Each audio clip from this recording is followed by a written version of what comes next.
Karen is going to show us now some variations of the kimono top or wrap cape. We have a lot of different ways to call it. Perfect. You're going to start over your shoulders, and one variation, start a little wider on the shoulders. Perfect.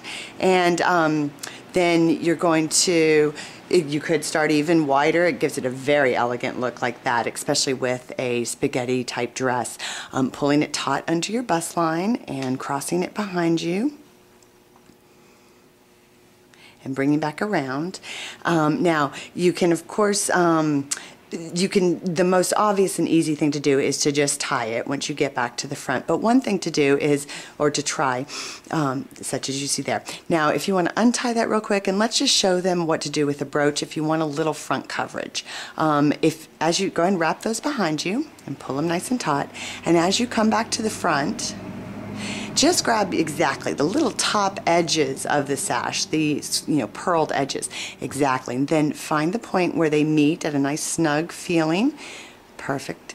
And then you would take a brooch and you would brooch those together and then to the base wrapping. So where the first layer is wrapping under your bust line there, you would position the brooch to all four of those layers, and then you can see you get a nice little bit of coverage, a nice drape over the front of the tummy, which can be really nice, just so that you don't feel that area is so exposed. So go ahead, and since we don't have a brooch at the moment, and that's a very personal accessory anyway, go ahead and do the simple tie. Just come back around and tie it there. Okay, and maybe if you want to just, you could pull it slightly off the shoulders and kind of smooth up and taut that. Yeah, exactly, gorgeous. Now, if you'll turn around, we can all see how very capey, and the capey can actually be quite stunning with something like a little sexy short black underdress. It could work really well.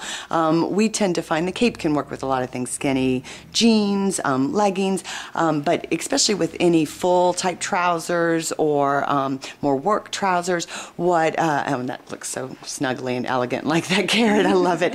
But what we tend to do with more casual looks is gather it up like a ponytail behind us at your center back. So just kind of exactly push it all together like a ponytail, and then pull it through the belt or sashes that you first created, and then kind of pull it down snug behind you. Now you could leave it a little more blasons like Karen did at first, or you can kind of pull it down, more taut. And for all of these things, you don't have to be afraid of hurting it. It is very strong, and the more you play and manipulate, the more effects you're going to get. And see, it's lovely blasons like that. That gives you a little more arm motion and arm ease of motion.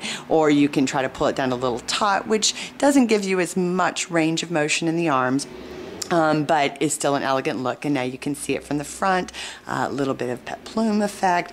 You can raise the tie just a little there. Yeah, I tend to, with this, what I call the kimono version, to gather, really as much of the excess to the center back as I can. It gives it that real kind of kimono elegance that you see there, which is just lovely. And this is a great thing to do with trousers and